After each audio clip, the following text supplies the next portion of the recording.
Tanpa berlama-lama lagi, mari kita lanjutkan ke cerita berikutnya. Saat daun-daun ini terbang ke udara, yang terlihat di balik daun-daun itu adalah bintik-bintik merah yang tak terhitung jumlahnya. Bintik-bintik merah itu tidak bergerak, seolah-olah tumbuh dari daun-daun yang membusuk. Serangga 9 rupa. Tetua jangkung bernama Sifang berkata dengan ekspresi muram, lalu melihat ke arah tetua pendek. 100 buah emas cemerlang tentu saja memiliki penjaga yang ganas. Kehadiran serangga 9 rupa di sini bukanlah hal yang mengejutkan. Namun menghadapi serangga-serangga ini, kita membutuhkan umpan. Mata tetua pendek itu berbinar saat dia mengatakannya sambil menatap tajam ke arah Qianqin dan seorang pria berjubah putih di sampingnya.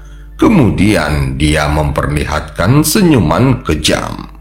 Pada saat ini tidak ada seorang pun menyadari bahwa ada sosok ganas yang melayang 1000 kaki jauhnya dari mereka, dan sosok itu sedang mengawasi mereka. Di belakang sosok ganas itu duduk seseorang dengan tatapan dingin, sehingga tidak ada sedikit pun kehangatan yang terpancar darinya. Ini jelas akar roh emas. Sebenarnya apa yang mereka maksudkan dengan buah emas cemerlang itu? Kurasa orang-orang ini tidak benar-benar mengerti cara menggunakan harta karun ini dan percaya bahwa buah itu adalah saripatinya. Mereka tidak menyadari bahwa dibandingkan dengan akar roh emas, buah itu sungguh tidak berarti. Mata Wang Lin berbinar melihatnya, meskipun buah emas cemerlang terdengar asing baginya. Namun setelah melihatnya, dia dapat menemukannya dalam ingatan Tusi. Harta karun ini terbentuk dari 5 elemen alami, jadi sudah ada sejak lama dan tentu saja akan ada di dalam ingatan Tusi. Cara terbaik untuk menggunakannya adalah dengan memanggang akarnya, dan ini akan membuat tubuhnya semakin kuat. Bagi seorang anak dewa kuno, harta ini merupakan suplemen gizi yang langka. Saat Wang Lin sedang berpikir, dia tiba-tiba melihat ke arah nyamuk. Pada saat ini, ada cahaya putih susu samar yang keluar darinya. Pandangannya juga menatap pada buah emas cemerlang di lembah dan menunjukkan ekspresi penuh keinginan untuk memakannya. Saat berikutnya, Wang Lin punya ide lalu menampar kepalanya. Nyamuk itu segera berbalik dan setelah melihat Wang Lin mengangguk padanya, matanya dengan cepat menunjukkan cahaya yang bersemangat. Ia dengan cepat berbalik dan menatap buah emas cemerlang. Mungkin buah ini punya manfaat khusus untuk nyamuk. Mata Wang Lin sedikit berbinar saat dia memikirkannya.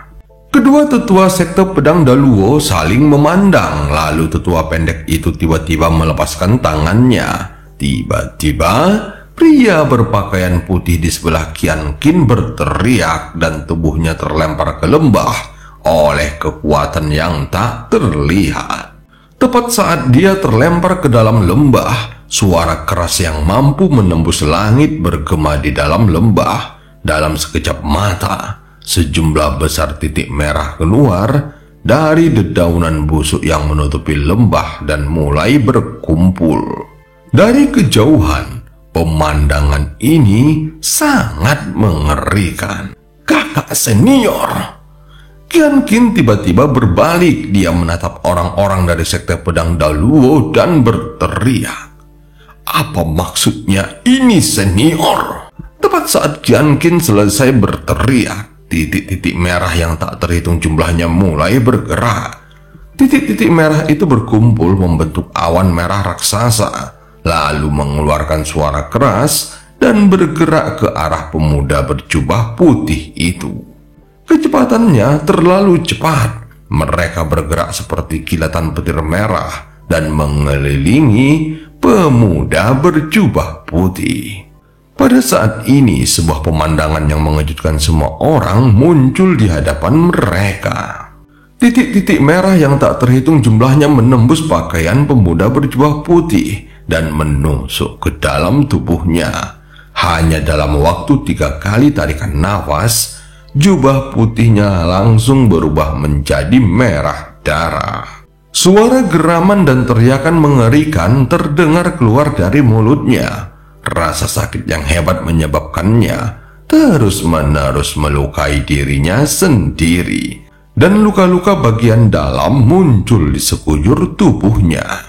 Terlihat dia terus meronta dan menegang, matanya menunjukkan rasa putus asa yang mendalam serta kebencian yang tak terbayangkan. Kakak senior. Qian Qin gemetar hebat dan menunjukkan senyuman menyedihkan saat melihat adegan di depannya. Pada saat ini, hampir semua titik merah di lembah muncul dan memasuki tubuh pemuda itu. Matanya perlahan meredup dan ekspresinya yang menyedihkan perlahan melemah. Kejadian ini terjadi sangat cepat, tetapi sangat mengejutkan, yang menyebabkan ekspresi semua orang menjadi sangat jelek. Masalah hari ini disebabkan olehku. Jika kakak senior Qian Qin tidak meninggal, maka semuanya akan baik-baik saja dan tidak akan ada dendam di antara kita. Mendengar ini, Guo Xingyin menatapnya dengan niat membunuh. Sedangkan wanita satunya yang memanggil Guo Xingyin dengan sebutan kakak senior, wajahnya tampak pucat dan tangannya yang kecil menutupi mulutnya. Tubuhnya gemetar karena dia jelas-jelas ketakutan dengan apa yang baru saja terjadi. Hanya pria berjubah biru yang selalu memuji Guo Xingyin yang tidak menunjukkan tanda-tanda ketidaknyamanan di wajahnya. Sebaliknya, ketika dia melihat ke arah lembah, dia memiliki ekspresi pusing. Si Fang dari sekte pedang Daluo tersenyum pada tetua pendek itu dan berkata, "Sepertinya kita berdua tidak perlu membunuh lagi." Orang itu telah memikat sebagian besar serangga 9 rupa ke dalam tubuhnya. Tetua bertubuh pendek itu langsung tersenyum dan menjawabnya, "Saudara Si, dalam hal pembatasan, harap kamu tidak akan menahan diri. Begitu kita memperoleh buah emas cemerlang, kita masih harus melapor kembali ke sekte." Si Fang tertawa mendengarnya. Tanpa sepatah kata pun, dia menepuk tasnya dan sebuah batu giok merah muncul di tangannya. Kemudian dia menunjuk batu giok itu dan berteriak, "Pembatasan segel pedang, buka." Setelah mengatakannya, batu giok itu segera mulai berdengung dan kemudian terbang ke lembah menjadi seberkas cahaya merah. Ketika giok merah itu terbang ke dalam lembah, suara dengungan itu menjadi lebih keras dan helaian sutra merah keluar darinya. Kemudian setelah jeda terdengar suara gemuruh dan giok merah mulai bergerak dengan cara yang misterius. Dalam sekejap mata, kecepatan gerakannya meningkat hingga tampaknya telah meleleh menjadi helaian sutra yang tak terhitung jumlahnya. Dalam sekejap mata itu menyerbu ke arah pemuda yang hampir tidak bisa melawan itu. Sutra merah tidak memasuki tubuhnya, tetapi malah terjalin menjadi satu dan membentuk jaring yang mengelilinginya. Pada saat ini, mata sesepuh sekte pedang Daluo Si Fang terlihat berbinar dan dia berteriak, "Segel!" Dengan kata segel, jaring merah itu mulai memancarkan cahaya merah. Terdengar suara berderak saat sinar merah yang tak terhitung jumlahnya muncul di seluruh jaring merah dan membentuk segel yang sangat kuat. Setelah menyelesaikan semua ini, tetua bertubuh pendek itu segera berjalan ke lembah. Begitu dia memasukinya, ada suara terdengar dari dedaunan dan titik-titik merah muncul dari sana. Namun kali ini jumlahnya sudah tidak banyak lagi. Ekspresi tetua pendek itu tampak biasa saja. Kemudian dia mengangkat tangan kanannya dan menjentikkan jarinya. Setiap kali dia menjentikkannya, dia memancarkan sinar energi pedang dan sejumlah besar titik merah hancur. Sebenarnya jika ada beberapa serangga 9 rupa lagi akan sangat sulit baginya untuk mengatasinya. Namun sekarang karena jumlahnya sudah tidak banyak, tampaknya akan sangat mudah baginya untuk mengatasinya. Sipang segera menyusulnya terbang ke dalam lembah. Dengan bantuannya, serangga yang tersisa segera dihancurkan. Orang ketiga yang memasuki lembah adalah paman guru Guo Xingyi dan setelahnya, dan diikuti oleh sosok-sosok lainnya. Adapun Qian Qin, kemarahan di wajahnya telah menghilang dan yang tersisa adalah ketenangan yang mengerikan. Setelah tetua pendek itu melemparkan sinar terakhir energi pedang untuk menghancurkan serangga 9 rupa yang tersisa, matanya berbinar dan mendarat di ladang bunga emas. Lu Songyi, petiklah buah emas cemerlang itu. Suara tetua pendek itu dipenuhi dengan keagungan. Lu Songyi adalah lelaki tua formasi jiwa. Setelah mendengar ini, dia langsung mengangguk dan hendak memanen buah emas cemerlang. Namun tepat pada saat itu, hembusan angin sepoi-sepoi memasuki lembah. Awalnya tidak ada yang aneh dengan angin ini. Paling-paling hanya menggoyangkan dedaunan di tanah. Namun saat angin mendarat di kedua tetua itu, ekspresi mereka langsung berubah drastis. Sifang tiba-tiba menoleh dan matanya berbinar saat dia melihat ke arah luar lembah. Adapun wajah tetua pendek itu berubah menjadi muram. Dia meletakkan tangan kanannya di atas tasnya dan matanya dipenuhi dengan niat membunuh. Pergerakan mereka yang tiba-tiba mengubah seluruh atmosfer di lembah. Kini ada niat membunuh di sekitarnya. Akibatnya lelaki yang bernama Lu Songyi yang hendak pergi memanen buah itu tiba-tiba berhenti dan menunjukkan ekspresi terkejut.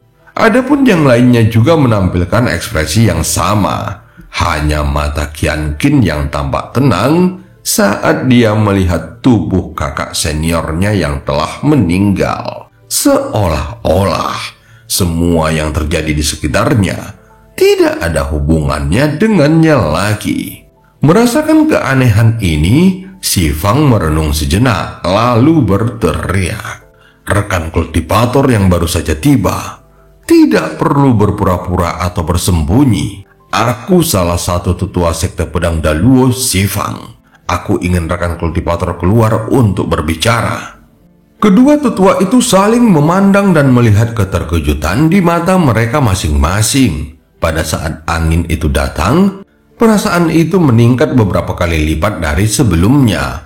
Awalnya terasa seperti ada binatang buas yang jauh, tetapi kemudian dalam sekejap mata, binatang buas itu ada di depan matanya. Perubahan drastis ini langsung membuat hati kedua tetua itu bergetar hebat. Gumpalan gas abu-abu tebal datang ke arah lembah. Gas abu-abu itu begitu tebal sehingga tidak seorang pun dapat melihatnya dengan jelas orang yang ada di dalamnya. Kemudian gas abu-abu itu berhenti di luar lembah.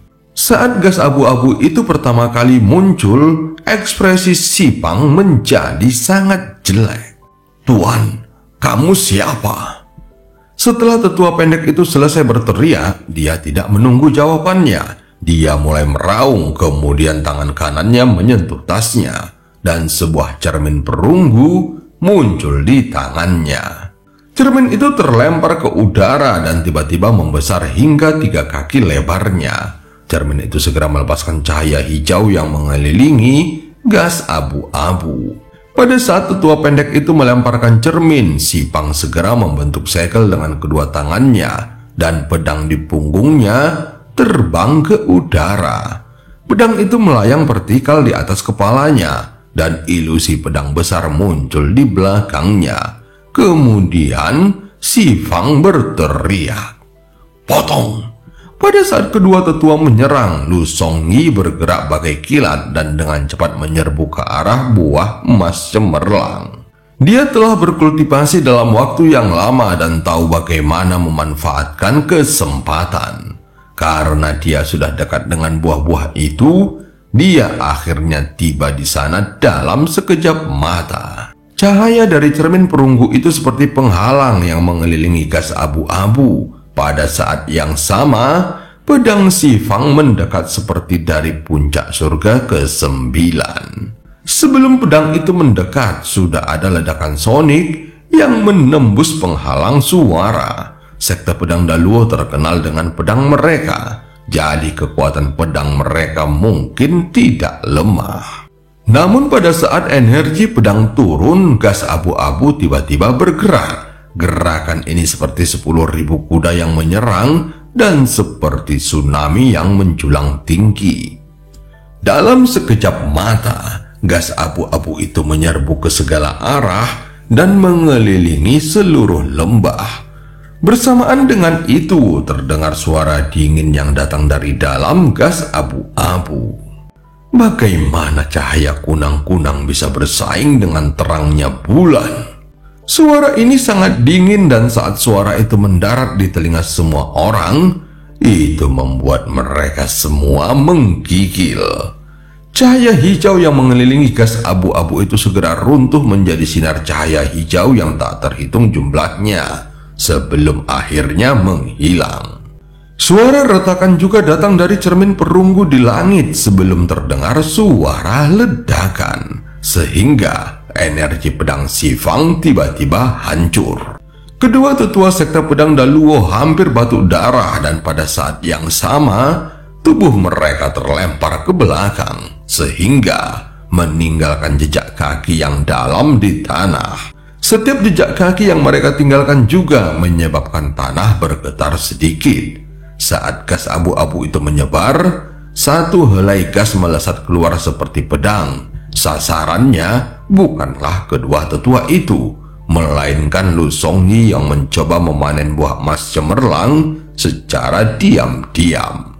Ekspresi Lu Songyi langsung berubah drastis. Dia tahu bahwa dia tidak bisa bergerak tepat waktu, jadi dia mulai berteleportasi. Dia tahu bahwa berteleportasi di sini sangat berbahaya, tetapi saat ini dia tidak bisa terlalu mengkhawatirkannya. Sosoknya mulai terdistorsi dan hampir menghilang. Akan tetapi dengusan dingin datang dari dalam gas abu-abu. Setelah mendengus, gas abu-abu itu tiba-tiba menerobos ruang yang terdistorsi. Dalam sekejap mata, gas itu menyerbu tubuh Lu Songyi tepat sebelum dia bisa berteleportasi. "Kamu!" Ekspresi wajah Lu Songyi berubah drastis dan dia hendak berteriak, tetapi tubuhnya tiba-tiba bergetar dan mulai mengembang seperti balon.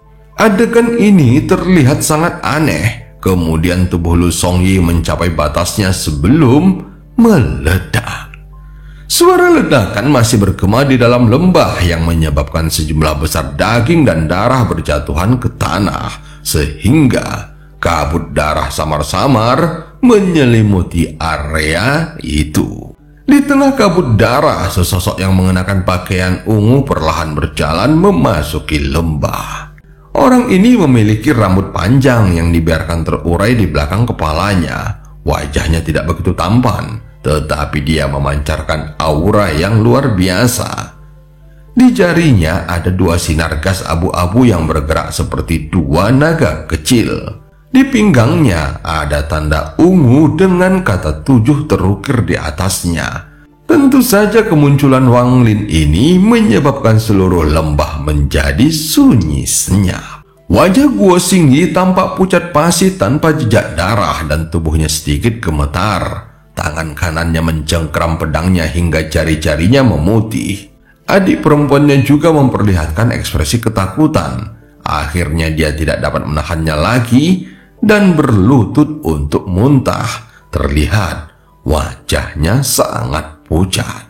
Adapun pemuda berjubah biru yang tampaknya bukan dari sekte pedang Daluo, dia tampak lebih pusing dari sebelumnya saat dia menghirup udara yang rasanya seperti darah. Selain mereka bertiga, wanita bernama Qian Qin juga memperlihatkan ekspresi gelisah. Kultivasi dan mentalitas para junior ini tidak cukup kuat untuk dibandingkan dengan kedua tetua. Meskipun hati mereka berdua terguncang dan menyadari bahwa keadaan telah memburuk, namun wajah mereka tetap tenang. Adapun ekspresi Wang Lin, tentu saja dia masih tetap tenang dan tatapannya menyapu mereka satu persatu. Kemudian tangannya menunjuk ke udara secara acak dan helaian gas abu-abu berbentuk keluar dari daging yang berserakan di dalam lembah dan dengan cepat berkumpul menuju jarinya.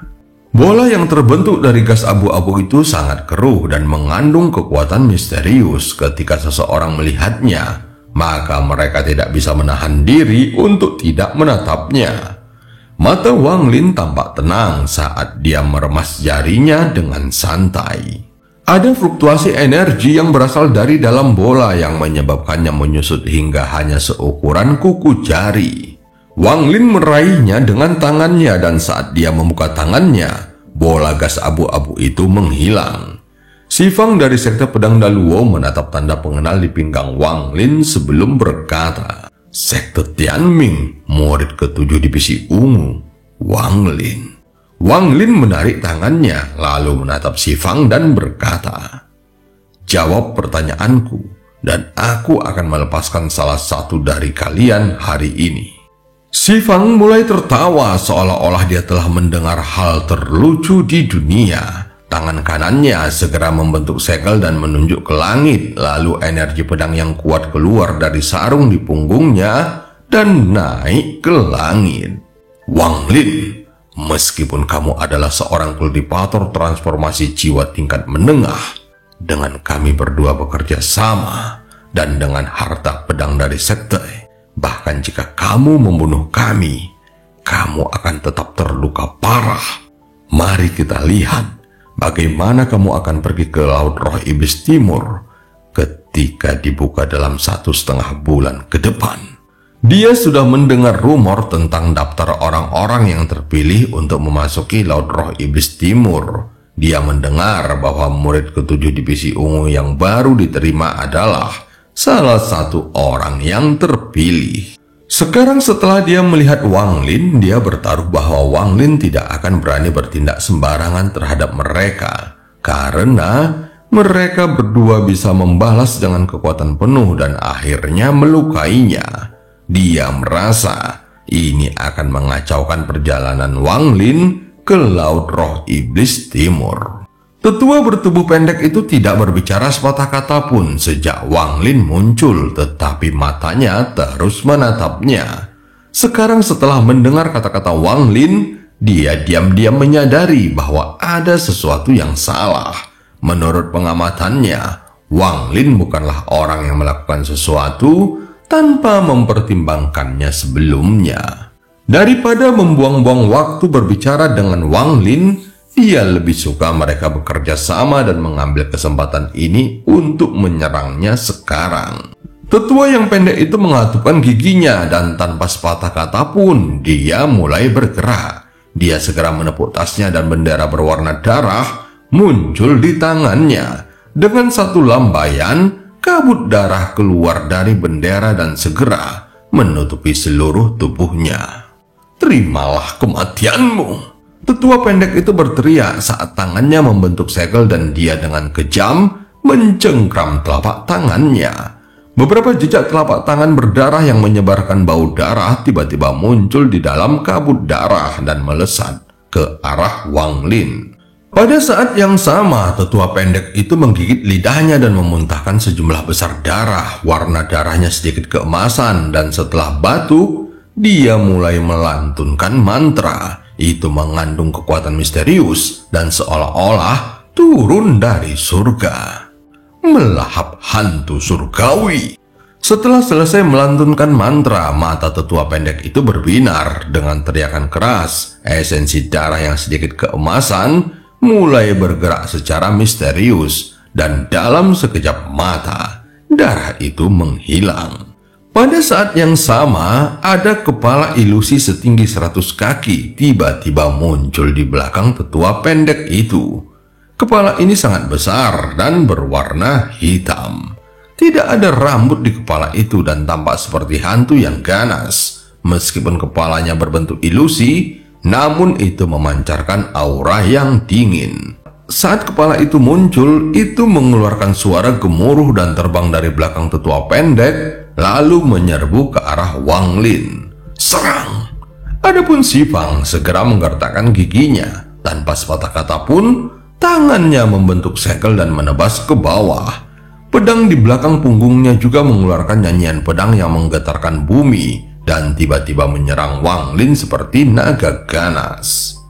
Pada saat yang sama, Si Fang masih merasa bahwa peluangnya tidak bagus, jadi dia memuntahkan seteguk esensi darah. Selanjutnya dia duduk dalam posisi lotus dan menangkap esensi darahnya, lalu dia berteriak dan menampar dahinya. Dengan suara keras, tubuh Si Fang bergetar dan bola cahaya hijau keluar dari dahinya.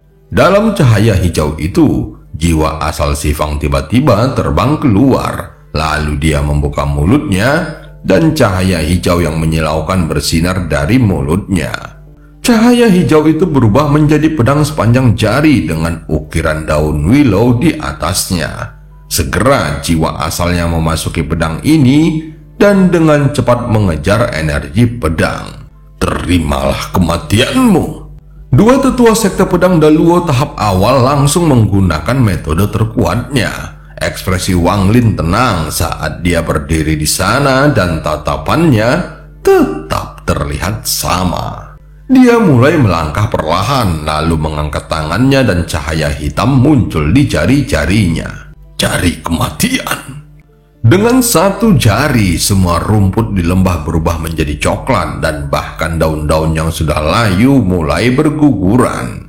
Beberapa telapak tangan berdarah yang menyerang Wang Lin kini bertabrakan dengan tangannya, dan tanpa jeda, semuanya langsung runtuh. Namun jika mereka hanya runtuh saja, maka itu tidak akan menunjukkan kekuatan sebenarnya dari jari kematian. Jejak darah yang pecah perlahan-lahan mundur, tetapi sebelum bisa mundur jauh, itu segera ditarik kembali ke jari Wang Lin dan sekarang warnanya berubah menjadi merah darah. Setelah menyerap kekuatan telapak tangan berdarah, tatapan mata Wang Lin menjadi semakin dingin. Ibu jarinya tidak berhenti, tetapi malah bergerak semakin cepat. Wang Lin melewati energi pedang dari Si Fang dan kemudian segera menekan jarinya ke bawah di antara alis kepala bayangan itu. Mata kepala itu memancarkan cahaya terang dan saat ibu jari Wang Lin tiba, dia membuka mulutnya dan mencoba menelan ibu jari Wang Lin. Mata Wang Lin bersinar dan dia tersenyum. Karena kamu ingin memakannya, maka aku akan membiarkanmu memakannya sampai habis.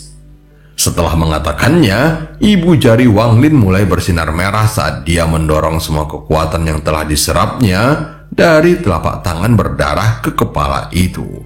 Pada saat yang sama, sedikit kekuatan penghancur dari jari kematian memasuki kepala itu.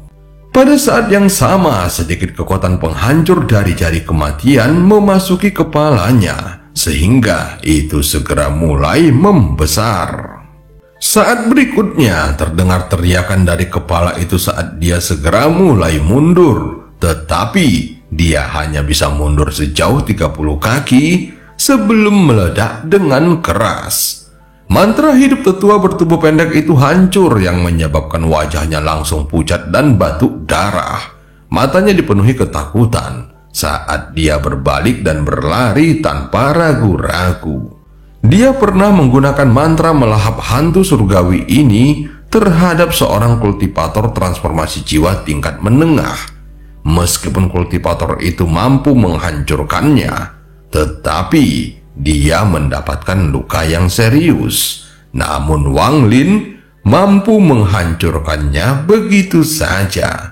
Bagaimana mungkin dia tidak lari ketakutan? Dan cerita pun berakhir. Sampai ketemu di part selanjutnya.